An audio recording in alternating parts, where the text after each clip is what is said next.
तो आप सभी का दीक्षांत आईएएस के ऑनलाइन प्लेटफॉर्म पर मैं शंकर झा एनसीईआरटी के इस विशेष सत्र में स्वागत करता हूं। तो आज का जो टॉपिक है वो क्या है, वायुमंडलीय आर्द्रता या वायुमंडल में नमी या जल वाला जो टॉपिक है उस पर हम लोग चर्चा करेंगे। तो इस टॉपिक की एक फॉर्मेटिंग कर लेते हैं और फिर हम लोग क्लास में आगे बढ़ेंगे।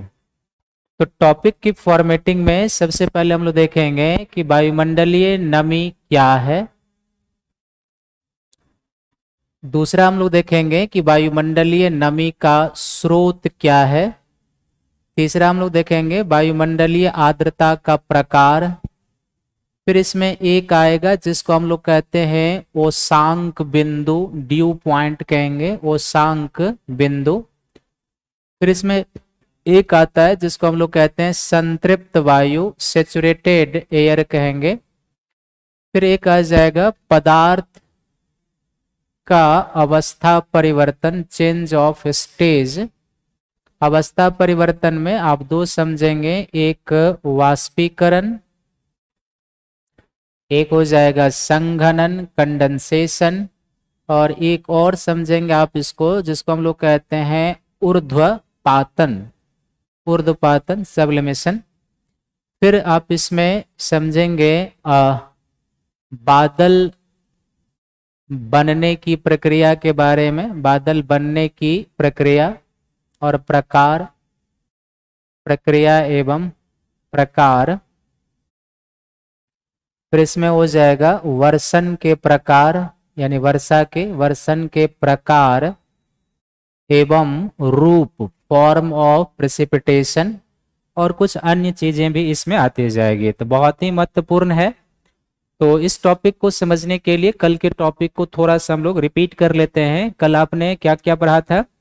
तो कल आपने बेसिकली अध्ययन किया था कि जो वायु राशियां होती है उसके बारे में, वाताग्र के बारे में, साइक्लोन जिसमें आपने ट्रॉपिकल साइक्लोन, टेम्परेट साइक्लोन, इन सब के बारे में अध्ययन किया था। तो वायुमंडलीय आर्द्रता पर अभी हम लोग 20-25 मिनट कंटिन्यू क्लास करेंगे और क्लास के बाद हम आपसे मुखातिब होंगे। तो उस समय जो भी आप प्रश्न पूछेंगे मैं उस प्रश्न का जवाब दूंगा। अभी आपको कंटिन्यू लिखना है, नोट्स डेवलप करना है, समझना है। जो भी आपके डॉट होंगे आपको जब मैं कहूंगा कि आप लिखिए तब लिखिएगा। तो ध्यान पूर्वक सुनना है, समझना है और नोट डाउन करना है। सबसे पहले क्या है कि वायुमंडलीय, नॉर्मल शब्दों में हम लोग कहते हैं वायुमंडलीय नमी कहेंगे, उसी को टेक्निकल शब्द में हम लोग वायुमंडलीय आर्द्रता कहते हैं। तो वायुमंडलीय आर्द्रता का अर्थ होता है कि एक निश्चित तापमान पर और एक निश्चित आयतन पर जो वायु में उपस्थित अदृश्य जलवाष्प की मात्रा होती है, हम उसे क्या कहते हैं? वायुमंडलीय आर्द्रता। सपोज दैट ये एक आयतन है, वॉल्यूम है गैस का, इस आयतन में वायु निहित है और इस गैस का जो ये आयतन है इसका 25 डिग्री सेंटीग्रेड तापमान है, और इस 25 डिग्री सेंटीग्रेड तापमान पर इसमें x आर्द्रता है। तो ये x जो है इसकी क्या कहलाएगी? वायुमंडलीय आर्द्रता कहलाएगी। अर्थात एक निश्चित तापमान पर एक निश्चित आयतन वाली वायु में उपस्थित अदृश्य, जो हमें दिखाई नहीं देता है, अदृश्य जलवाष्प की मात्रा जो होती है हम लोग इसे क्या कहते हैं? वायुमंडलीय आर्द्रता या वायुमंडलीय नमी कहते हैं। ये जो वायुमंडलीय आर्द्रता या नमी है वायुमंडल में 3 स्रोतों से आते हैं या 3 प्रक्रियाओं से आते हैं, प्रोसेस आप कह सकते हैं। इसमें एक जो प्रक्रियाएं होती है उसको हम लोग कहते हैं वाष्पीकरण, दूसरी जो प्रक्रियाएं होती है उसको हम लोग कहते हैं वाष्पोत्सर्जन, और तीसरी जो प्रक्रियाएं होती है उसको हम लोग कहते हैं श्वसन। वाष्पीकरण का अर्थ है कि धरातल पर अवस्थित जितने भी जलाशय के स्रोत हैं उनसे वाष्पीकरण की प्रक्रिया के द्वारा वायुमंडल में नमी पहुंचती है। तो जाहिर सी बात है कि धरातल पर जो ऊर्जा का प्राइमरी स्रोत है वो क्या है? सौर प्रकाश है। तो धरातल पर जितने भी जलाशय के स्रोत हैं, महासागर, झील, नदियां, तालाब, सरोवर, ये सभी क्या है? जब इस पर सौर प्रकाश पड़ेगा तो जल गर्म होगा, गर्म होने के बाद वो गैसीय फॉर्म आकर वायुमंडल में आएगा। तो महासागर, वायुमंडलीय आर्द्रता का सबसे मेन स्रोत जो है वो वाष्पीकरण है। वाष्पीकरण जो है कई कारकों पर निर्भर करता है। सबसे पहला निर्भर करता है वाष्पीकरण सतह के क्षेत्रफल पर। अगर सतह का क्षेत्रफल अधिक है तो वाष्पीकरण अधिक होगा, सतह का क्षेत्रफल कम है तो वाष्पीकरण कम होगा। दूसरा ये निर्भर करता है वायु की गति पर। नॉर्मल है कि अगर वायु की गति अधिक है तो वाष्पीकरण अधिक होगा, वायु की गति कम है तो वाष्पीकरण कम होगा। तीसरा निर्भर करता है वाष्पीकरण सापेक्षिक आर्द्रता पर। अगर सापेक्षिक आर्द्रता अधिक है तो वाष्पीकरण क्या होगा, कम होगा, और अगर सापेक्षिक आर्द्रता कम है तो वाष्पीकरण अधिक होगा। तो वाष्पीकरण किन किन बातों पर निर्भर करेगा, ये हमने 3 चीजें आपको बताया जो आगे भी चर्चा में आएगा। दूसरा जो नमी का स्रोत है वो क्या है, वाष्पोत्सर्जन है। तो वाष्पोत्सर्जन क्या है कि वनस्पति की पत्तियों पर जब सौर प्रकाश पड़ेगा तो उससे भी कुछ नमी की मात्रा वाष्पोत्सर्जन की प्रक्रिया से वायुमंडल में आ जाता है, जो वायुमंडलीय नमी के रूप में, आर्द्रता के रूप में होगा। तीसरा श्वसन, हम आप या जंतु के द्वारा जो श्वसन कार्य किया जाता है उससे भी कुछ वायुमंडलीय जो नमी है वायुमंडल में आ जाती है। तो इस प्रकार वाष्पीकरण, वाष्पोत्सर्जन और श्वसन वायुमंडलीय आर्द्रता के 3 मेन स्रोत हैं। इन तीनों में यदि आपको एक चूज करना होगा तो नो डाउट आप वाष्पीकरण करेंगे, और अगर तीनों यदि ऑप्शन में है तो तीनों होगा, और बीपीएससी का ये पेपर हो तीनों हो तो फिर क्या आंसर हो जाएगा, ई हो जाएगा। अब ये जो वायुमंडलीय नमी है इसको हम 3 प्रकार से व्यक्त करते हैं। वायुमंडलीय नमी या आर्द्रता को हम लोग कितने प्रकारों में व्यक्त करते हैं, 3 प्रकार में व्यक्त करते हैं। ये जो 3 प्रकार का होता है इसमें एक को हम लोग कहते हैं निरपेक्ष आर्द्रता, एब्सोल्यूट ह्यूमिडिटी कहते हैं। क्या कहते हैं, एक को हम लोग कहते हैं निरपेक्ष आर्द्रता, निरपेक्ष आर्द्रता। दूसरे को हम लोग कहते हैं विशिष्ट आर्द्रता, स्पेसिफिक ह्यूमिडिटी कहते हैं, विशिष्ट आर्द्रता, स्पेसिफिक ह्यूमिडिटी, ध्यान से सुनेंगे। और तीसरा जो होता है उसको हम लोग कहते हैं सापेक्ष या सापेक्षिक आर्द्रता, या इसको हम लोग कहते हैं रिलेटिव ह्यूमिडिटी कहते हैं। तीनों क्या है, किन किन चीजों पर निर्भर करेगा, थोड़ा सा गणितीय कैलकुलेशन भी आएगा तो थोड़ा सा ध्यान से इसको समझना है आपको।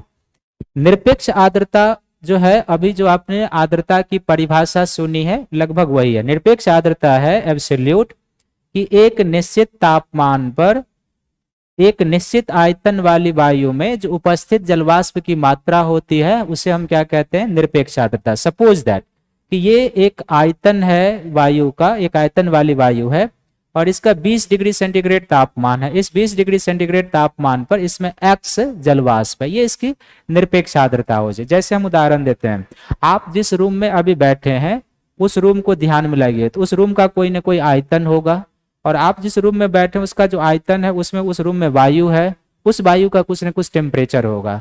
तो आपके रूम के आयतन और उसमें जो वायु है उसका जो टेम्परेचर है, उस आयतन और उस टेम्परेचर पर जो उस रूम में नमी है वही क्या कहलाएगा, उस रूम की निरपेक्ष आर्द्रता कहलाएगी। इसे हम क्या कहते हैं, एब्सोल्यूट ह्यूमिडिटी कहते हैं।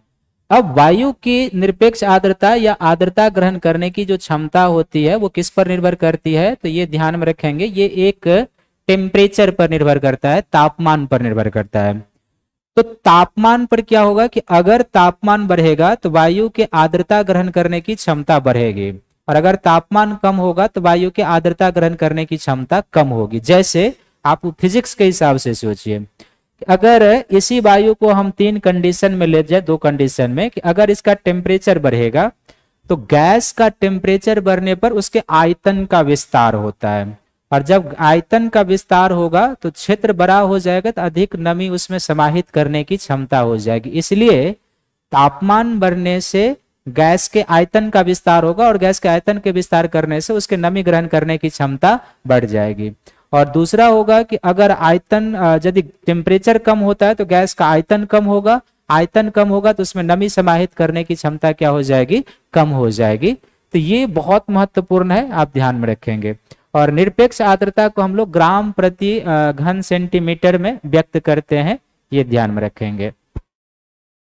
दूसरा है विशिष्ट आर्द्रता। विशिष्ट आर्द्रता को जो है ना एक तरीके से हम लोग भार के अनुपात में व्यक्त करते हैं, और विशिष्ट आर्द्रता को जो भार के अनुपात में व्यक्त करते हैं तो बेसिकली इसको हम लोग कहते हैं कि एक निश्चित भार वाले वायु में उपस्थित जलवाष्प भार को विशिष्ट आर्द्रता कहते हैं।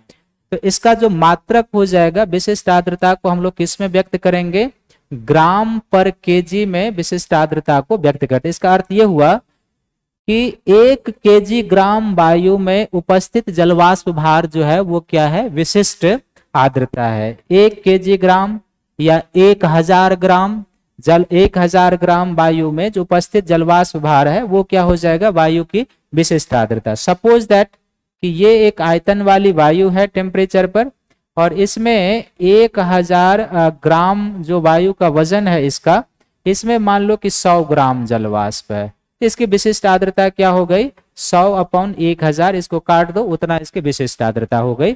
यानी कि ये जो वजन वाली वायु है इसमें, और चूंकि इसे हम द्रव्यमान के मात्रक में व्यक्त करते हैं तो तापमान के परिवर्तन पर इसका फर्क नहीं पड़ेगा, क्योंकि तापमान बदलने से वायु के द्रव्यमान में परिवर्तन नहीं होता है।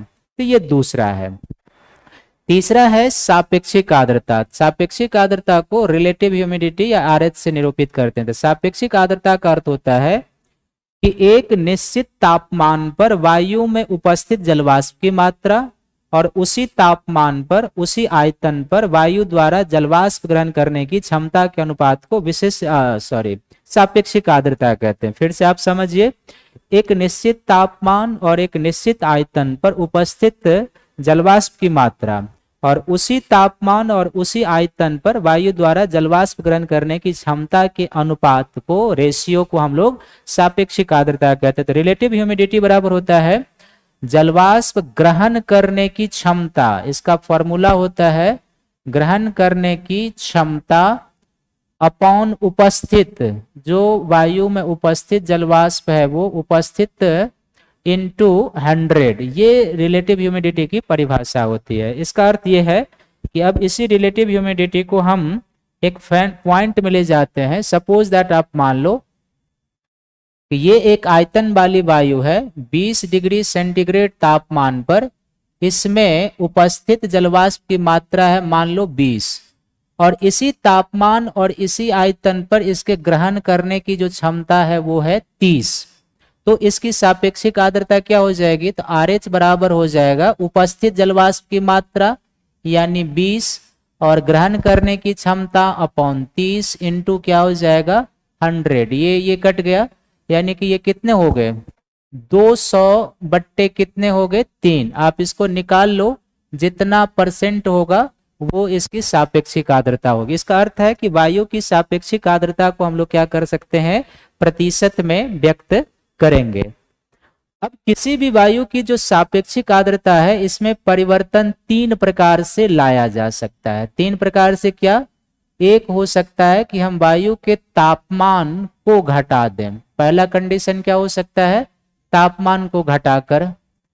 दूसरा हम इसमें परिवर्तन ला सकते हैं तापमान को बढ़ाकर, इंक्रीज करके। और तीसरा लिख सकते हैं बाहर से अतिरिक्त नमी मिलाकर, अतिरिक्त नमी मिलाकर। ये 3 तरीके हैं जिससे हम किसी भी वायु के सापेक्षिक आर्द्रता को चेंज कर सकते हैं। अब इस तीनों को इस पर लागू कर दो, तो ये तो एक पहला कंडीशन हुआ जिसमें हमने सापेक्षिक आर्द्रता को परिभाषित किया है। अब हम तापमान को घटा देते हैं, तो जब वायु के तापमान को घटाएंगे ना तो इसके आयतन में क्या हो जाएगी, कमी हो जाएगी। सपोज दैट मान लो यही वायु है और इसका आयतन अब 20 डिग्री पर से क्या आ गया है, 15 डिग्री सेंटीग्रेड पर आ गया है। जब 15 डिग्री सेंटीग्रेड पर आ जाएगा तो चूंकि तापमान कम हुआ है, तो तापमान कम होने से क्या होता है, वायु के आयतन में कमी आएगी। जैसे अब यही वायु यहाँ पर है, इसका टेम्परेचर है 15 डिग्री सेंटीग्रेड, और इस 15 डिग्री सेंटीग्रेड तापमान पर अभी जो इसमें 20 डिग्री सेंटीग्रेड पर था 20, वो तो रहेगा ही, तो 15 डिग्री सेंटीग्रेड पर भी इसमें 20 है। और जब हमने तापमान घटाकर 15 पर ला दिया है तो इसके ग्रहण करने की क्षमता घट कर आ गई है 25 पर, क्योंकि तापमान घटने से वायु का आयतन घटता है और आयतन घटने से उसके जलवाष्प ग्रहण करने की क्षमता भी कम हो जाती है।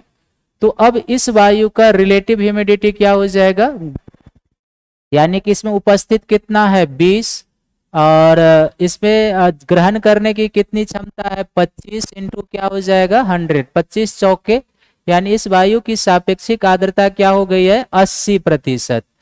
तो यहां पर जब आप कैलकुलेट करके निकालोगे, पहले कंडीशन में वायु की सापेक्षिक आर्द्रता कितनी आएगी, यहां पर आएगा कुछ 66.2% आ जाएगा। इस कंडीशन में वायु की सापेक्षिक आर्द्रता 66.2%, और इस कंडीशन में वायु की सापेक्षिक आर्द्रता हो गई कहां पर, 80% पर। इसका अर्थ है कि अगर आप तापमान घटा रहे हैं तो तापमान घटाने से वायु के आयतन में कमी आती है, आयतन में कमी आने से उसके जलवाष्प ग्रहण करने की क्षमता कम हो जाती है, परंतु वायु की सापेक्षिक आर्द्रता बढ़ जा रही है। यहां पर 66 था, वहां पर 80 हो गया है।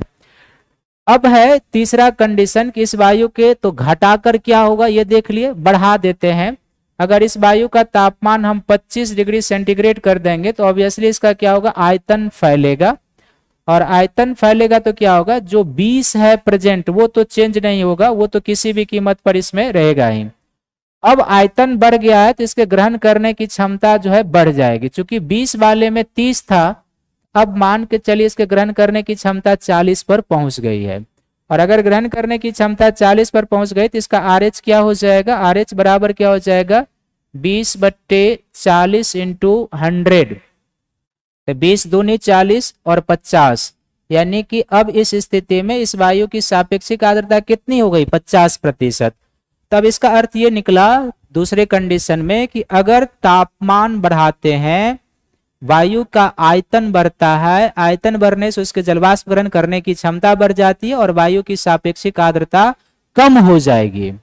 और अतिरिक्त नमी मिलाने पर क्या होगा कि अगर इसी 20 डिग्री सेंटीग्रेड पर ये वायु है, ये इसका आयतन है, और 20 डिग्री सेंटीग्रेड पर ये जो वायु इसका आयतन है, इसमें 20 प्रेजेंट है, 30 ग्रहण करने की क्षमता है।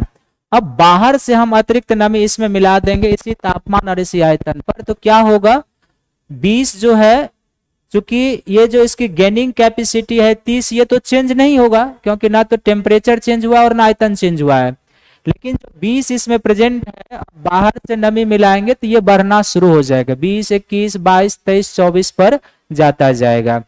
तो अगर बाहर से हम अतिरिक्त नमी मिला देते हैं तो वायु की सापेक्षिक आर्द्रता क्या होगी, बढ़ जाएगी। अब इस वायु का जो 80% सापेक्षिक आर्द्रता गया है, हम इस पर एक और कंडीशन लगाते हैं, तब आपके पास आएंगे। मान लो इस वायु का टेम्परेचर हम एक बार और गिरा देते हैं तो क्या होगा, वो आप लोग ध्यान से देखिए। यही वायु है, इस वायु का टेम्परेचर हम गिरा के ला दिए 10 डिग्री सेंटीग्रेड पे, तो जाहिर सी बात है कि जब 10 डिग्री सेंटीग्रेड पर आएगा तो जो उसमें नमी पहले से है वो तो चेंज नहीं होगा। तो यहां पर उपस्थित सब में कितना है, 10 डिग्री सेंटीग्रेड पर भी इसमें 20 उपस्थित रहेगा। लेकिन चूंकि 15 डिग्री से 10 डिग्री सेंटीग्रेड पर यह वायु आ गई है तो इसका जो आयतन है वो क्या हो जाएगा, और कम हो जाएगा। और इसका आयतन जब और कम हो जाएगा तो फिर क्या होगा, इसकी गेनिंग कैपेसिटी कम हो जाएगी। अब मान लो कि इसकी गेनिंग कैपेसिटी भी आ गई 20 पर, तो अब इस वायु की RH क्या हो जाएगी, इस वायु की RH हो जाएगी 20/20 × 100। ये कट गया, यानी इस वायु की सापेक्षिक आर्द्रता कितनी हो गई, RH बराबर इस वायु की हो गई 100% सापेक्षिक आर्द्रता इसकी हो गई। अब ये जो 100% आर्द्रता हो गई, अब ध्यान से देखो, तो ये इस आयतन पर ये वायु 100% आर्द्रता हो गई। तो जब किसी वायु में 100% आर्द्रता हो जाए तो उस वायु को हम लोग कहते हैं संतृप्त वायु, सेचुरेटेड एयर कहते हैं संतृप्त वायु। संतृप्त वायु का अर्थ है कि वह वायु जो एक निश्चित तापमान और आयतन पर इतना जलवाष्प ग्रहण किए हुए है जितना कि उसके ग्रहण करने की क्षमता है, तो हम उसे संतृप्त वायु कहते हैं। तो चूंकि 10 डिग्री सेंटीग्रेड पर इसमें प्रेजेंट है 20, इसके ग्रहण करने की भी क्षमता घटकर आ गई 20, तो इसका RH निकल गया 100%, यानी ये संतृप्त वायु होगी। अर्थात संतृप्त वायु की सापेक्षिक आर्द्रता 100% होगी। और किस ताप पर यह संतृप्त हुई है, तो ये ताप क्या है, 10 डिग्री सेंटीग्रेड है। तो ये 10 डिग्री सेंटीग्रेड जो होगा इस वायु का ओसांक बिंदु कहलाएगा, ड्यू पॉइंट कहलाएगा। ओसांक बिंदु या ड्यू पॉइंट क्या होता है, तो किसी भी वायु का वह टेम्परेचर पॉइंट जिस पर वह उतना जलवाष्प ग्रहण कर लिया है जितना कि उसके ग्रहण करने की क्षमता है, तो हमें उसे ओसांक बिंदु कहते हैं या ड्यू पॉइंट कहते हैं। वायु का उष्णांक बिंदु संघनन के समय कुछ भी हो सकता है, 0 डिग्री सेंटीग्रेड, 0 से नीचे भी और 0 से ऊपर भी। जब 0 डिग्री सेंटीग्रेड से ऊपर होगा तो प्रक्रियाएं कुछ अलग होगी, और जब 0 डिग्री सेंटीग्रेड से नीचे होगा तो प्रक्रियाएं कुछ नीचे अलग होगी। फिर से आप इसको समझ लो, ये संतृप्त हो गया है। तो जब कोई वायु संतृप्त हो जाती है तो उसको हम लोग क्या कहते हैं, संतृप्त वायु। अर्थात अगर कोई वायु एक निश्चित तापमान और एक निश्चित आयतन पर इतना जलवाष्प ग्रहण कर लिया है जितना कि उसके ग्रहण करने की क्षमता है, तो हम उसे क्या कहते हैं, संतृप्त वायु। अर्थात संतृप्त वायु की सापेक्षिक आर्द्रता 100% होगी, और जिस तापमान पर वो संतृप्त होगा ताप के उसी बिंदु को हम लोग क्या कहेंगे, उष्णांक बिंदु या ड्यू पॉइंट कहते हैं। अर्थात ताप का वह बिंदु जिस पर कोई वायु संतृप्त हो जाए, जिस पर कोई वायु की सापेक्षिक आर्द्रता 100% हो जाए, वही ताप का बिंदु उष्णांक बिंदु या ड्यू पॉइंट कहलाएगा। तो अभी तक जो मैंने आपको बताया, क्या सब बताया है, एक आपको बताया वायुमंडलीय आर्द्रता क्या है, वायुमंडलीय आर्द्रता के स्रोत क्या है, वायुमंडलीय आर्द्रता का प्रकार आपने जान लिया है, उष्णांक बिंदु क्या होता है ये जान लिया है, संतृप्त वायु जान लिया है। यहां तक यदि आपके पास कोई क्वेश्चन है तो आप पूछ सकते हैं, कोई भी छोटा सेगमेंट तो आप पूछ सकते हैं। क्लियर है सभी का, कोई डाउट? चलो अब अवस्था परिवर्तन जो है वो आप देख लो। अवस्था परिवर्तन, अवस्था परिवर्तन, तो देखो अवस्था परिवर्तन में आपको दो चीजें समझनी है। एक होता है जिसको हम लोग कहते हैं वाष्पीकरण, और दूसरा होता है जिसको हम लोग क्या कहते हैं, संघनन या कंडेंसेशन कहते हैं। आप ध्यान से सुनेंगे। तो वाष्पीकरण जो होता है वो क्या होता है, बेसिकली ये पदार्थ के अवस्था परिवर्तन का सूचक है।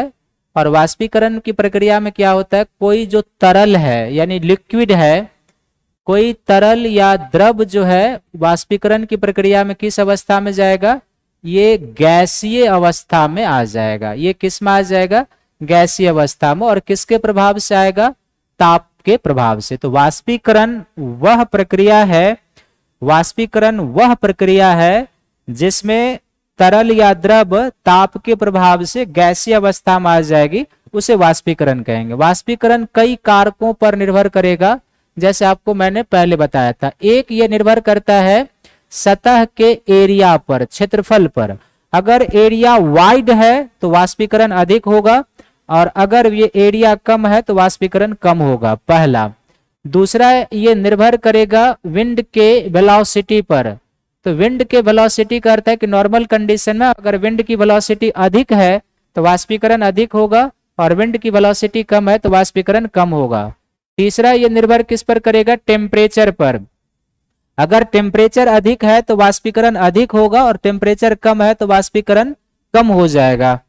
चौथा ये निर्भर करेगा किस पर, एरिया हो गया, वेलोसिटी, टेम्परेचर और सापेक्षिक आर्द्रता, रिलेटिव ह्यूमिडिटी पर। अगर रिलेटिव ह्यूमिडिटी अधिक हो गई है तो वाष्पीकरण कम होगा, और अगर रिलेटिव ह्यूमिडिटी कम है तो वाष्पीकरण अधिक होगा। ये है। इसके अलावा जो सागरीय जल का डेंसिटी है, सैलिनिटी है, ये भी जो है इसको प्रभावित करेगा। संघनन जो है ये भी क्या है, पदार्थ के अवस्था परिवर्तन का सूचक है। तो संघनन में क्या होता है, जो वायुमंडलीय जलवाष्प गैसीय अवस्था में है, इस संघनन के प्रक्रिया में ये दो स्टेज में जाएगा। संघनन के प्रक्रिया में या तो ये तरल में जाएगा, तरल या द्रव में जा सकता है, और या फिर किसके प्रक्रिया में जा सकता है, सीधे ठोस में चला जा सकता है। तो जब संघनन की प्रक्रिया में कोई गैस जो वायुमंडलीय जलवाष्प गैस के फॉर्म में है, ये जब तरल में जाएगा तो ये किसका निर्माण करेगा, तरल में जब ये जाएगा तो ये जल बूंद का निर्माण करेगा। किसका निर्माण करेगा, वाटर ड्रॉपलेट्स का निर्माण करेगा। और जब ये ठोस में जाएगा तो ये किसका निर्माण करेगा, हिमकण का निर्माण करेगा, आइस क्रिस्टल का निर्माण करेगा। तो ये संघनन की जो प्रक्रियाएं होती है, ताप की कमी से ये होगी, ताप की कमी से, ये आप ध्यान में रखेंगे। हालांकि संघनन को और कई तरीके से संघनन पर वायु को पहुंचाया जा सकता है, पहले नॉर्मल समझिए कि संघनन की प्रक्रिया में जो वायुमंडलीय गैस होता है वो नॉर्मली क्या होता है कि या तो तरल स्टेज में जाएगा या द्रव में। जब तरल या द्रव में जाएगा तो वो जलबूंद का निर्माण करेगा, और अगर वो ठोस में पहुंच गया तो हिमकण का निर्माण होगा। गैस से ठोस में आएगा, बीच में एक अवस्था चेंज हो गया ना, गैप हो गया, इसको हम लोग ऊर्ध्वपातन कहते हैं, सब्लिमेशन कहते हैं। और गैस से तरल में जाएगा तो इसको हम लोग क्या कहते हैं, बेसिकली गैस है और गैस से तरल में आ गया है। तो ये किस प्रक्रिया का एग्जाम्पल हो जाएगा, तो बेसिकली एक तरीके से आप कह सकते हो इसको जमने की जो प्रक्रिया है, फ्रीजिंग की प्रक्रिया में आ रही है ये है। अब यही वायुमंडलीय जो जलबूंद होते हैं और जो हिमकण होते हैं, ये दोनों आपस में मिलकर किसका निर्माण करते हैं, बादल का निर्माण करते हैं। यही जलबूंद तरल और जो हिमकण होते हैं ये दोनों मिलकर क्या करते हैं, बादल का निर्माण करते हैं। इसका अर्थ है कि बादल का जो निर्माण होगा वो किस प्रक्रिया से होगा, संघनन के द्वारा होगा, कंडेंसेशन के द्वारा होगा। अब प्रश्न उत्पन्न होता है कि संघनन होने के लिए किस वायु का संघनन होगा, तो उस वायु का संघनन होगा जो वायु संतृप्त हो चुकी है, संतृप्त वायु का संघनन होगा। और संतृप्त होने का अर्थ है कि वो वायु क्या हो चुकी है, अपने ओसांक बिंदु पर पहुंच चुका है। देखो एक दूसरे से कैसे कोई जुड़ रहा है। संघनन किस वायु का होगा, तो संघनन कंडेंसेशन उस वायु का होगा जो संतृप्त हो चुकी है, यानी कि जिसकी सापेक्षिक आर्द्रता 100% है। और सापेक्षिक आर्द्रता 100% होने का अर्थ है कि वो वायु अपने ओसांक बिंदु पर है। और ओसांक बिंदु किसको व्यक्त करता है, तो ये टेम्परेचर को व्यक्त करता है, टेम्परेचर को। अर्थात संघनन जो है ये एक टेम्परेचर के पॉइंट से जुड़ेगा, टेम्परेचर के पॉइंट से। तो अब समझो कि संघनन जब टेम्परेचर के पॉइंट से जुड़ेगा तो संघनन के समय वायु का टेम्परेचर क्या हो सकता है, दो तरीके से इसको समझना। अगर संघनन के समय वायु का तापमान ओसांक से ऊपर है, या संघनन के समय वायु का तापमान किससे ऊपर है, तो जिस वायु का संघनन हो रहा है उस वायु का तापमान किससे, ओसांक जो है, या आप कहो कि संघनन के समय वायु का ओसांक बिंदु, किसी भी वायु का ओसांक बिंदु जो ड्यू पॉइंट है, ओसांक बिंदु अगर संघनन के समय ओसांक बिंदु हिमांक से नीचे हो, क्या हो, हिमांक से नीचे हो, तो क्या होगा। और अगर ओसांक बिंदु हिमांक से ऊपर हो तो क्या होगा। अगर ओसांक पॉइंट, ड्यू पॉइंट, ओसांक बिंदु हिमांक से ऊपर हो, हिमांक से ऊपर हो तो क्या होगा। अब यहां पर सोचना पड़ेगा दोनों को कैसे क्या होगा। फिर से आप समझो, पूरा एक बार हम रिपीट कर देंगे, ये पूरे साइंस है कि संघनन जो है टेम्परेचर से जुड़ गया। कैसे कि संघनन किस वायु का होगा, उस वायु का होगा जो संतृप्त हो चुका है। अगर जो वायु संतृप्त हो चुकी है इसका अर्थ है कि उसकी सापेक्षिक आर्द्रता 100% हो चुकी है। संतृप्त है तो इसका अर्थ है कि वो वायु अपने ओसांक बिंदु पर पहुंच चुका है। ओसांक बिंदु पर पहुंचने का अर्थ है कि उस वायु का एक टेम्परेचर है जिस पर वो संतृप्त हो चुकी है, अपने ओसांक बिंदु पर पहुंच गया है। इसका अर्थ है कि अब संघनन जो है ओसांक बिंदु से जुड़ गया है। अब यह संघनन जो होगा वायु का, तो दो तरीके से तापमान के आधार पर हो सकता है।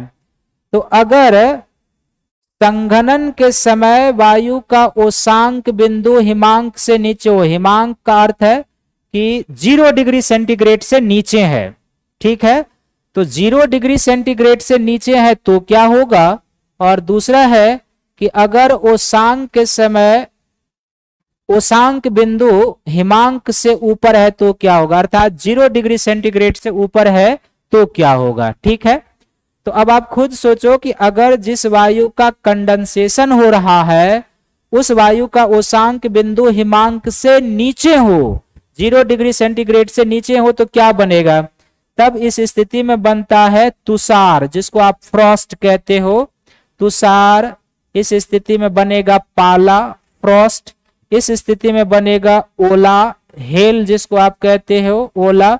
और फिर पक्षाभ बादल इसमें बनेंगे, स्ट्रेटस क्लाउड बनेंगे, पक्षाभ बादल। ये बहुत ही कॉन्सेप्चुअल एरिया है, आप पूरे यूट्यूब पर खोज लेना, कहीं नहीं मिलेगा। अगर उषांक बिंदु हिमांक के नीचे है, 0 डिग्री सेंटीग्रेड से नीचे है, तो क्या क्या बन रहा है? तुषार, फ्रॉस्ट। दूसरा क्या? वही पाला। तीसरा ओला, जिसमें पत्थर गिरने शुरू हो जाते हैं। और पक्षाभ बादल जो हिमकंद से युक्त होते हैं। अगर उषांक बिंदु हिमांक से ऊपर है, 0 डिग्री सेंटीग्रेड से ऊपर है, तो क्या बनेगा? तो इस कंडीशन में बनेगा ओस, ड्यू। इस कंडीशन में बनेगा कोहरा, फॉग। इस कंडीशन में बनेगा कुहासा, मिस्ट। इस कंडीशन में बनेगा different type of cloud, different प्रकार के बादल बनेंगे, डिफरेंट प्रकार के बादल बनेंगे। डायरेक्ट यहां से सिविल सर्विसेज में या स्टेट पीसीएस में आपसे प्रश्न आ जाएगा कि अगर वायु का संघनन हो रहा है और संघनन के समय वायु का उषांक बिंदु हिमांक से ऊपर होगा, तो क्या बनेगा? ओस बनेगा, कोहरा बनेगा, कुहासा बनेगा और विभिन्न प्रकार के बादल बनेंगे। दूसरा है कि अगर संघनन के समय वायु का उषांक बिंदु हिमांक से नीचे है, 0 डिग्री सेंटीग्रेड से नीचे है, तो जब 0 डिग्री सेंटीग्रेड से नीचे होगा तो फ्रीज कर जाएगा ना, तो तुषार, फ्रॉस्ट, पाला, ओला, हेल और पक्षाभ बादल जो आइस क्रिस्टल से युक्त होते हैं, इसका निर्माण होगा। ये हो गया संघनन तापमान के आधार पर। अब इसमें आपको बादल और कोहरा कुहासा जो होता है उसको आप समझ लो। तो एक तरफ है कोहरा और दूसरी तरफ है कुहासा। एक तरफ है कोहरा और दूसरी तरफ क्या है? कुहासा। दोनों में अंतर क्या होगा? इसको हम लोग मिस्ट कहते हैं और इसको हम लोग क्या कहते हैं? फॉग। वैसे भी आजकल भारत में क्या चल रहा है? फॉग चल रहा है। तो अब यहां पर दोनों में अंतर क्या है वो आपको ध्यान में समझना है। कोहरा जो है, अब जो आपने देखा है कि कोहरा बेसिकली बहुत अंदर जाकर अध्ययन करेंगे तो ये एक प्रकार का बादल होता है, क्लाउड का ही रूप होता है। और कुहासा भी एक प्रकार का क्या होता है? बादल ही होता है। ये भी एक प्रकार का क्लाउड या संघनन का रूप है, फॉर्म ऑफ कंडेंसेशन है। दूसरा जो दोनों में है कि कोहरा में दिखाई कम देता है, विजिबिलिटी कम होता है, कोहरा में दिखाई कम देगा, परंतु कुहासा में कोहरा के तुलना में दिखाई अधिक देगा, दिखाई अधिक देगा। अर्थात जब डेंस कोहरा लग जाता है तो आप मैक्सिमम 50 मीटर 100 मीटर तक देख सकते हो, लेकिन कुहासा में आप 200-250 मीटर तक की दूरी को देख सकते हैं। तो विजिबिलिटी का अंतर है। तीसरा इसमें क्या है कि कोहरा जो होता है थोड़ा सा शुष्क होता है, ड्राई होता है। कुहासा जो होता है ये इसके तुलना में नमी युक्त होता है, यानी कि एज कंपैरिजन फॉग के तुलना में मॉइस्ट में नमी अधिक होती है। चौथा कोहरा जो होता है ये मैदानी क्षेत्रों में अधिक हमें मिलता है, लेकिन जो कुहासा होता है ये पर्वतीय क्षेत्रों में अधिक हमें मिलता है। तो कोहरा और कुहासा में क्या अंतर है ये आपको सबसे पहले कि both are the form of condensation and एक प्रकार का बादल भी ये समझा जाता है। तो कोहरा में दिखाई कम देता है, कुहासा में कोहरा की तुलना में दिखाई अधिक देता है। कोहरा शुष्क होता है, कुहासा कुछ नमी युक्त होता है। आप शीत ऋतु में देखोगे कि जब आप बाहर निकलते हो ना दिसंबर जनवरी समय, तो छोटे छोटे झीनेदार बूंदे आते रहती है जिससे आपके बाल भीग जाते हैं, स्वेटर भीग जाते हैं। वो कुहासा का कंडीशन है, उसमें आप ज्यादा दूर तक देख पाते हैं। और कोहरा मैदानी क्षेत्रों में और कुहासा जो है वो पर्वतीय क्षेत्रों में हमें अधिक मिलते हैं। ये दोनों में अंतर है, ये आपको देखेंगे। कोहरा लाभदायक भी कई जगह पर होता है और कई जगह पर हानिकारक भी होता है। ये आपको एनसीईआरटी में है नहीं तो मैं बताऊंगा नहीं। ओला होता है और जैसे पाला है या तुषार है। पाला या तुषार जो होता है बेसिकली एक तरीके से जब वायुमंडल का जो अतिरिक्त नमी होता है, जलवाष्प, जब वो छोटे छोटे हिमकण के रूप में धरातल और उसके वनस्पतियों पर आकर जमा हो जाता है तो वो क्या कहलाता है? पाला कहलाता है। एक तरीके से फ्रॉस्ट या तुषार का रूप है। और ओला में क्या होता है कि बर्फ के थोड़े से बड़े बड़े गोली आकार का, बचपन में आप खेलते थे ना गोली, कहीं क्या बोलते हैं उसको, उस टाइप का या उससे बड़े आने लगे तो उसको ओला कहते हैं। ओला बनने के लिए कंडीशन क्या है कि वायु के उषांक बिंदु का हिमांक से नीचे होना चाहिए, यानी कि जब 0 डिग्री सेंटीग्रेड से नीचे होगा तभी जाकर क्या बनेगा, ओला का फॉर्म होगा। लेकिन उसमें भी ये है कि ऊपर के वायु का जो तापमान है और नीचे के वायु का, इसमें डिफरेंसेस होना चाहिए। नीचे के वायु का तापमान हमेशा माइनस में हो तभी ओला फॉर्म होगा, क्योंकि ऊपर से अगर जल बूंद भी आ रही है तो नीचे माइनस वाले वायु में आएगी, वो फ्रीज्ड हो जाएगा। और ओला बनने के लिए क्या है, कन्वेक्शन का विकास बहुत जरूरी है। संवहन जितना ही तीव्र होगा ओला उतना ही बड़ा बनेगा, क्योंकि जल बूंद ऊपर से नीचे आएगा माइनस टेम्परेचर वाले क्षेत्र में, तेज गति की वायु उसको फिर ऊपर ले जाएगी, फिर वो फ्रिज जोन में जाएगा, फिर नीचे आएगा। इस तरीके से जब कई बार वो आता है और ऊपरी फ्रिज जोन में जाकर बड़े आकार के ओला में बन जाता है, और जब वायु की उतनी क्षमता ना हो कि उसको वो रोक सके तो फिर वो धरातल पर आपतित होने लगता है, जिसको हम लोग ओला कहते हैं। तो ओला कई बार क्या होता है कि नीचे में भी माइनस टेम्परेचर हो तो उससे भी, और जब ऊपर में फ्रीजिंग पॉइंट वाला टेम्परेचर 0 डिग्री से ऊपर हो जाए तो कई बार ऊपर पहुंचाकर ओला को बड़ा कर दिया जाता है। तो वो ओला वृष्टि है जो फसलों के लिए हानिकारक होता है। तो यहां तक क्लियर है सभी का, कोई डाउट? और एक होता है कोहरा, आप समझ, एक होता है धूम्र कोहरा या धूम कोहरा। धूम कोहरा जो होता है ये औद्योगिक नगरों में विकसित होते हैं, औद्योगिक नगरों में विकसित होते हैं, ठीक ना। वृष्टि और वर्षण एक ही है, कोई अंतर नहीं है। तो जब सामान्य कोहरे के साथ औद्योगिक क्षेत्र के जो कणीय प्रदूषक और गैसीय प्रदूषक होते हैं वो लग जाए ना, मिश्रित हो जाए, तो उसको हम लोग धूम कोहरा कहते हैं। यानी कि सामान्य कोहरे के साथ जब औद्योगिक क्षेत्र के प्रदूषक और उसके कण शामिल हो जाए तो उसको हम लोग क्या कहते हैं, धूम कोहरा कहते हैं, धूम कोहरा कहते हैं। क्लियर है? अब जब आप समझ गए हैं बादल के बनने सब की प्रक्रिया को, हालांकि बादल, एक प्रश्न इसमें जरूर उत्पन्न होता है कि नॉर्मल जो नेचुरल एटमॉस्फेयर में जो कंडेंसेशन होगा उसके लिए वायु को उषांक बिंदु पर पहुंचना होगा, और वायु को उषांक बिंदु पर कैसे पहुंचाया जा सकता है, तो इसके लिए एक प्रोसेस होता है फिजिक्स में जिसको हम लोग कहते हैं रुद्धोष्म परिवर्तन कहते हैं, रुद्धोष्म परिवर्तन कहते हैं। तो रुद्धोष्म परिवर्तन जो होता है ना, ये दो प्रकार का होता है। एक होता है आर्द्र रुद्धोष्म परिवर्तन और एक होता है शुष्क रुद्धोष्म परिवर्तन, ठीक है। तो यहां पर ये है रुद्धोष्म परिवर्तन से होगा। और आप लोगों का जो प्रश्न है गगन कुमार, वृष्टि या वर्षण में क्या अंतर है, अभी हम लोग चल रहे हैं उसी पर आ जाते हैं, ठीक ना। तो वर्षा,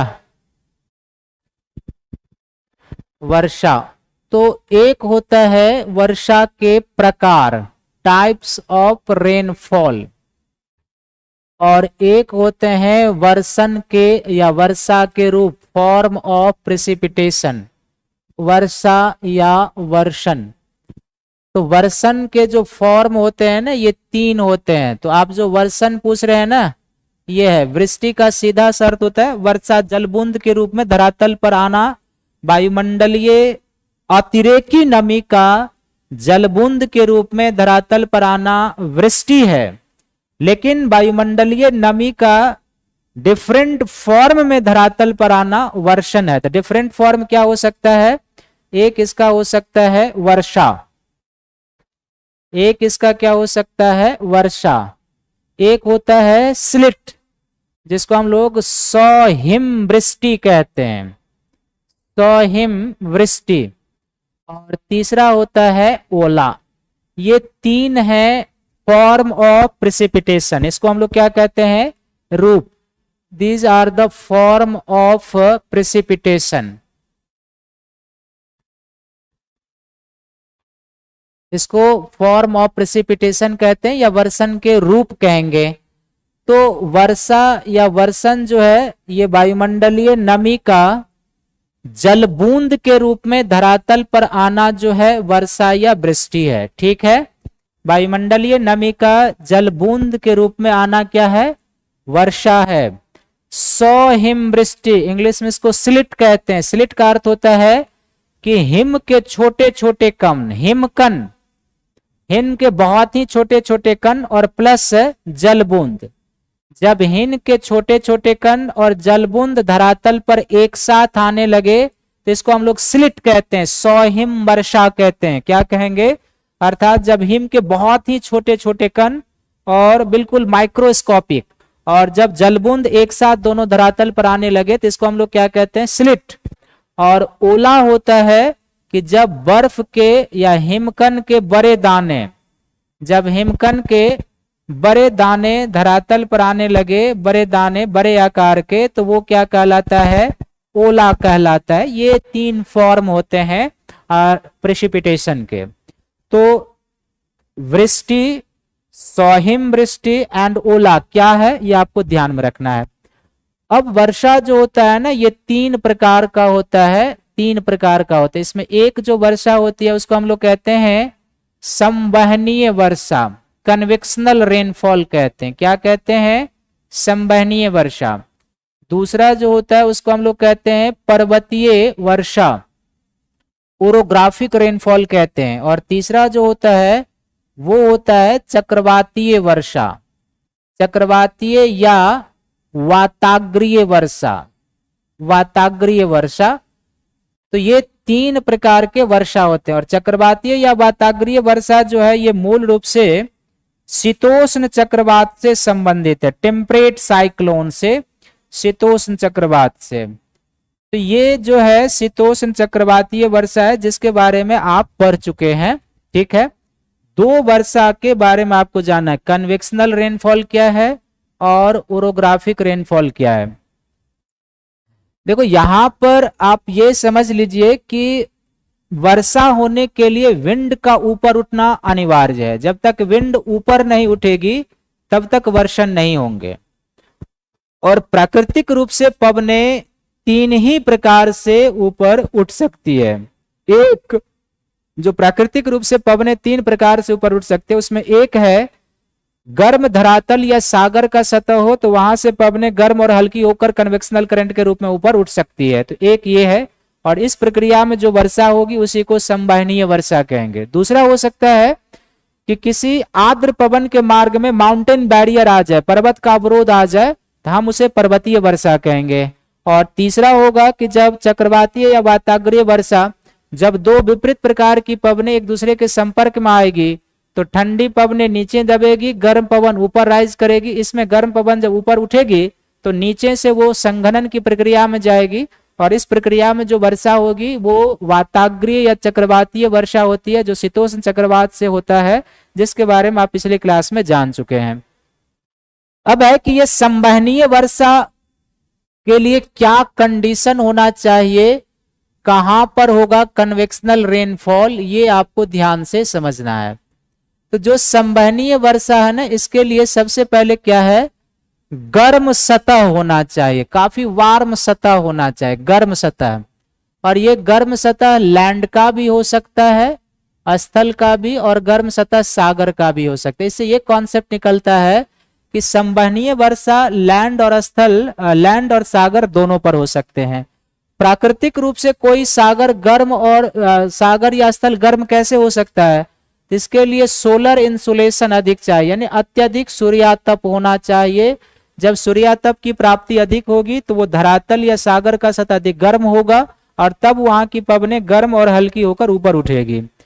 अब क्या होगा कि यहाँ पर जब ये सूर्यातप मिलेगी तो सागर या धरातल की सतह काफी गर्म हो जाती है और गर्म होने के बाद यहाँ की वायु जो है वो गर्म और हल्की होकर संवहन धारा के रूप में ऊपर उठेगी। किसके रूप में ऊपर उठेगी? संवहन धारा के रूप में ऊपर उठेगी। और जब ये वायु संवहन धारा के रूप में ऊपर उठेगी तो अब इसमें क्या होगा, इस ऊपर उठती हुई वायु का तापमान कम होगा। क्या होगा? इसका तापमान कम होगा। तापमान कम होगी तो धीरे धीरे इसके आयतन कम होंगे और आयतन कम होने से इसके जलवाष्प ग्रहण करने की क्षमता कम हो जाएगी। और जैसे ही इसके जलवाष्प ग्रहण करने की क्षमता कम होगी, तो इसका अर्थ है कि तापमान कम होने से क्या कम होगा, आयतन कम। आयतन कम होने से क्या होगा, इसके जलवाष्प ग्रहण करने की क्षमता कम, अर्थात ऐसी वायु की RH बढ़ेगी, इसकी RH क्या होगी, बढ़ेगी। और RH बढ़ेगी, जिस ऊंचाई पर जाकर इस वायु की RH 100% हो जाएगी, वहां संतृप्त हो गई और वहां वो क्या करेगा, अगले प्रोसेस कंडेंसेशन में पहुंच जाएगा। तो ये कन्वेक्शनल रेनफॉल का प्रोसेस है। और जब वो कंडेंसेशन में पहुंच जाएगा तो जिस ऊंचाई पर गया है और जिस तापमान पर संतृप्त हुआ है वो उस वायु का उषांक बिंदु हो जाएगा ये। अब ये जो संवहनीय वर्षा होती है कहां पर होती है, तो ये संवहनीय वर्षा ये 0 डिग्री हो जाए, ये 10 डिग्री नॉर्थ है, ये 10 डिग्री साउथ है। आप इसे मान लो ये 23 डिग्री साउथ है और इसे मान लो 35 डिग्री साउथ है। यहाँ पर हाई प्रेशर है जो आप पढ़ चुके हो, यहाँ पर लो प्रेशर है जो आप पढ़ चुके हैं। उत्तरी गोलार्ध में भी ये 23 डिग्री नॉर्थ हो जाए और ये 35 डिग्री नॉर्थ हो जाए, तो यहाँ पर यह हाई प्रेशर है। इन दोनों हाई प्रेशर से जो ट्रेड विंडें आती है विषुवत रेखा की ओर, ये विषुवत रेखा के पास आकर गर्म और हल्की होकर ऊपर उठ जाती है कुछ इस तरीके से। और जब विषुवत रेखा के पास आकर गर्म और हल्की होकर ये वायु ऊपर उठेगी, तो इस ऊपर उठती हुई वायु का जो प्रोसेस आपको बताए हैं वो होगा। और यहाँ पर एक विशेष बादल बनता है जिसको हम लोग कहते हैं कपासी वर्षक बादल, क्यूमुलो निम्बस क्लाउड कहते हैं। ये यहाँ पर बनेगा कपासी वर्षक बादल और इससे यहाँ पर वर्षा होनी शुरू हो जाती है।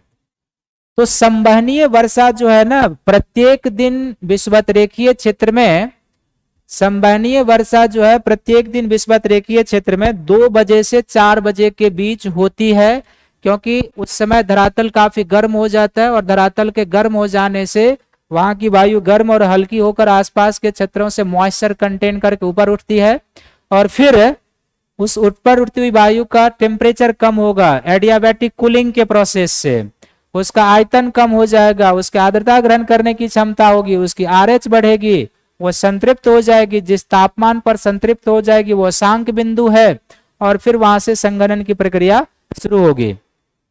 ये कपासी वर्षक बादल यहाँ पर बनते हैं। कपासी वर्षक बादल जो होते हैं ऊर्ध्वाधर विकास वाले होते हैं, क्षोभ मंडल तक इनकी ऊंचाई होती है और देखने में फूलगोभी के समान होते हैं, मूसलाधार वर्षा कराने वाले होते हैं।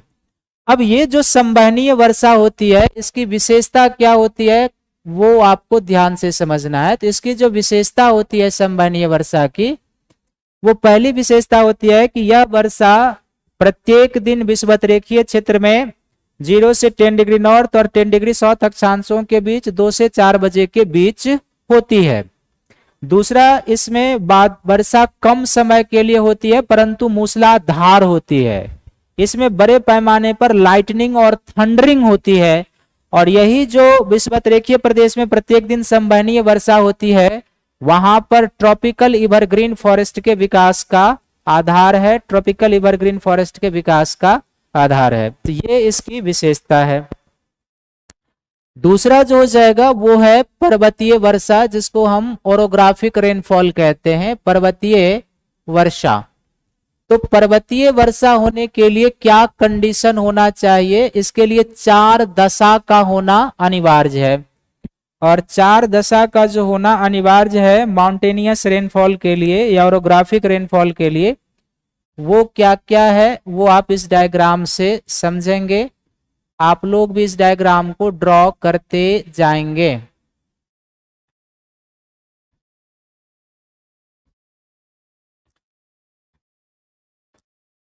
ये पर्वत है और ये मान लो कि कोई सागर का एरिया है, सी है यहाँ पे, ये सागर का एरिया हो जाए। इस सागर से आर्द्र पवनें आ रही है और इसके मार्ग में ये माउंटेन का बैरियर आ गया, ऑब्स्ट्रक्ट ऑफ माउंटेन आ गया है, ठीक ना। ये माउंटेन इस तरीके से यहाँ पर आ गए हैं और इधर ये इस तरीके से नीचे आ रही है। तो ये जो डायरेक्शन होता है इसको पवन अभिमुख ढाल कहते हैं, विंडवार्ड स्लोप कहेंगे या पवन अभिमुख ढाल, विंडवार्ड स्लोप। और ये जो होता है ये होता है पवन विमुखी ढाल, लीवार्ड स्लोप कहते हैं पवन विमुखी ढाल। पर्वतीय वर्षा में पवन विमुखी ढाल जो होते हैं वो वृष्टि छाया क्षेत्र में कन्वर्ट हो जाते हैं, रेन शैडो जोन में, वृष्टि छाया क्षेत्र में कन्वर्ट हो जाते हैं। और जब ये आर्द्र वायु ऊपर उठेगी पर्वत से टकराकर तो यहाँ पर डिफरेंट टाइप ऑफ क्लाउड बनेगा और ये डिफरेंट टाइप ऑफ क्लाउड यहाँ पर वर्षा कराएगा। लेकिन पर्वतीय वर्षा होने के लिए क्या है ना कि 4 कंडीशन का होना आवश्यक है। सबसे पहला कंडीशन है ओरोग्राफिक रेनफॉल के लिए कि ये जो वर्षा है इसके लिए सबसे पहला कंडीशन है कि सागर की आर्द्र वायु होनी चाहिए, उस आर्द्र वायु की उपस्थिति। दूसरा, आर्द्र वायु के मार्ग में कोई लैंड बैरियर होना चाहिए, स्थलीय अवरोध, जैसा कि आप इस डायग्राम में देख रहे हैं। तीसरा है कि सागर की आर्द्र पवन और लैंड का जो बैरियर उसके बीच बहुत दूरी नहीं होना चाहिए, कम दूरी हो, क्योंकि जितना दूरी बढ़ जाएगी पवन की नमी कम होते जाएगी।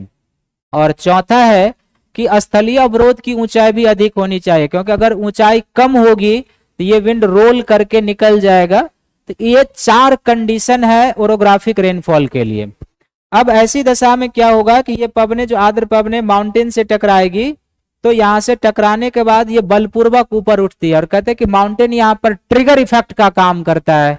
तो ट्रिगर क्या होता है आप जानते हैं, अर्थात ये तेजी से उठेगी। ऊपर उठने वाली पवने आर्द्र एडियाबेटिक प्रोसेस से, आर्द्र एडियाबेटिक कूलिंग के प्रोसेस से ठंडा होगा, धीरे धीरे ये संतृप्त हो जाएगी, संघनन पर पहुंचेगी और बादल बन जाएगा। ओरोग्राफिक रेनफॉल में डिफरेंट टाइप ऑफ क्लाउड बनता है, ठीक है। तो पहली बात ये। दूसरी बात इसमें क्या होता है कि जो पवन अभिमुख ढाल होते हैं, विंडवार्ड साइड होते हैं, वो अत्यधिक वर्षा प्राप्त करते हैं, जबकि पवन विमुखी ढाल वृष्टि छाया क्षेत्र में कन्वर्ट हो जाते हैं। पर्वतीय वर्षा लंबे समय तक होती है और बड़े भौगोलिक क्षेत्रों में, ये इसकी तीसरी विशेषता। चौथी, ये वर्षा कभी मूसलाधार तो कभी फुहारे के रूप में होती है। और विश्व में सर्वाधिक वर्षा जो है ना पर्वतीय प्रकार की ही होती है। और पवन विमुख ढालों पर भी क्या होता है कि जैसे जैसे एल्टीट्यूड बढ़ते जाती है वर्षा की मात्रा इधर भी कम होने लगती है, और जब एल्टीट्यूड पर वर्षा की मात्रा कम होने लगे तो उसको हम लोग इनवर्स ऑफ रेनफॉल कहते हैं। तो ये पर्वतीय वर्षा है और इसकी विशेषता है। तो ये आपने देखा कि वर्षण के रूप क्या होते हैं, प्रकार क्या होते हैं। संवहनीय वर्षा देख लिया, पर्वतीय वर्षा देख लिया, चक्रवातीय वर्षा चूंकि आप पढ़े हुए हैं इसलिए चर्चा करने की जरूरत नहीं है। वर्षण या वृष्टि क्या होता है, स्वहिम वृष्टि क्या है, ओला क्या है, ये आप जान गए हैं। कन्वेक्शनल रेनफॉल के लिए क्या कंडीशन होनी चाहिए, कहां पर होगा, वो डायग्राम है, इसकी विशेषता क्या होगी वो आपको बता दिया। जो ओरोग्राफिक रेनफॉल है इसके लिए कौन सा कंडीशन होना चाहिए, ये डायग्राम है। और फिर इस वर्षा की क्या क्या विशेषताएं होती है जो हमने आपको 6-7 पॉइंट बताया है, आप उसको नोट डाउन कर लेंगे तो आईएएस के स्तर तक भी आपको प्रीलिम्स में कहीं दिक्कत नहीं होगा। क्लियर है सभी का, कोई डाउट। स्तरीय मेघ जो होता है ना इसको स्ट्रेटस क्लाउड कहते हैं। बेसिकली ऊंचाई के आधार पर बादल 3 वर्ग में होते हैं और टोटल 10 प्रकार का बादल होता है, और स्वरूप के आधार पर बादल 4 प्रकार के होते हैं। तो ऊंचाई के आधार पर जो 3 मेन कैटेगरी है और उस 3 मेन कैटेगरी में 10 प्रकार का बादल होता है, और स्वरूप जो होते हैं उसके आधार पर 4 प्रकार के होते हैं। स्वरूप के आधार पर एक होता है स्ट्रेटस क्लाउड, फिर आप नीचे आते हैं तो एक होता है पक्षाभ बादल। तो ये आपको ध्यान में रखना है। क्लियर है सभी का, कोई डाउट तो आप पूछ सकते हो।